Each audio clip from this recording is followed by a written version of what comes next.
Hello mga ka-preni! Kung mapapansin nyo, medyo namamaga yung mukha ko ngayon. Grabe kasi yung nangyari today. Kakatulog ko lang ng 12, tapos ginising na naman ako ng kadorm ko ng 4 a.m. Na parang wala bang pakialam sa body clock ng iba. Joke lang po. For today's video, samahan niyo ako gumising ng maaga kahit kulang pa tulog natin. Bago mangyari yung sakuna na yon, tara, samahan niyo ako magganda-gandahan. Yes po, closing shift tayo ngayon. Kaya medyo ganda-gandahan muna tayo bago pumasok. So for this vlog, closing shift edition tayo dito sa fast food industry. Tignan natin kung saan tayo dadalhin ng araw na to. Kaya tara, samahan niyo ako mag-ready at pumasok sa work.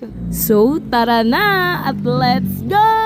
So, kakatapos ko lang bumili ng kape ko doon sa Uncle John's. Buti na lang nasaloko ang kape at nalaglag yung cellphone. Buti na lang may kape doon sa Uncle John's. Lagi kasi ako naubusan ng kape na ganito eh. And here we are in the fast food industry. Tara at makipagbakbakan tayo with customer. Charis lang po. After natin mag-in, mag-break agad tayo. Oo, tama. Walang tao. Sa fast food industry, kahit walang tao, kahit kakain mo lang, need mo talaga mag-break. Fast food industry, ayaw nila kasi nagugutom yung mga staff nila. Kaya kahit kakain mo lang, mag-break ka agad. Kahit kakain mo lang doon sa bahay nyo. After natin mag-break, mag-out na tayo. Tara, umuwi na tayo.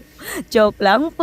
Kung mapapansin nyo, nag-aasikaso na tayo kasi tapos na tayo dumuti after 8 hours. So, nag-aasikaso na ako para umuwi. Siguro mga 11:30 yan kasi 11 ang out natin. So, after natin mag-antay, andyan na ang aking mga kasama at check bag na. Kailangan natin magpa-check bag kasi meron tayong mga katrabaho naglalagay ng siopaw sa bag. Charis! Natin magpa-check bag. Kasi nung nag-aaral ako ng high school, pag uwi ko, meron akong tile sa bag ko. Grabe ba? Ang ganda sa dinaanan ko. Tignan nyo, may isang simbahan na may bancheto. Festa pala dito sa Santa Elena. After many years, nakarating rin tayo sa dorm. O bago tayo matulog, need natin maglaba kasi isa lang ating uniform. So, hindi ko na siya piniga kasi para din ako magpa-plancha bukas ng maga. Kasi kaka-plancha lang naman nung isang araw yan.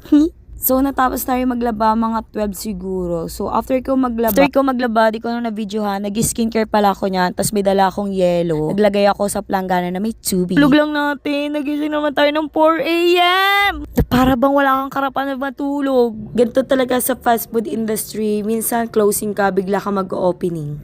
Wala kang karapat na magpahinga. Work lang talaga. Kailangan mo ng maraming pera. So, kakatapos ko lang maligo. Siguro natapos ako niya mga 4:30. Pre, kagising mo na ng 4:07, maliligo ka agad nun. Siyempre tayo mga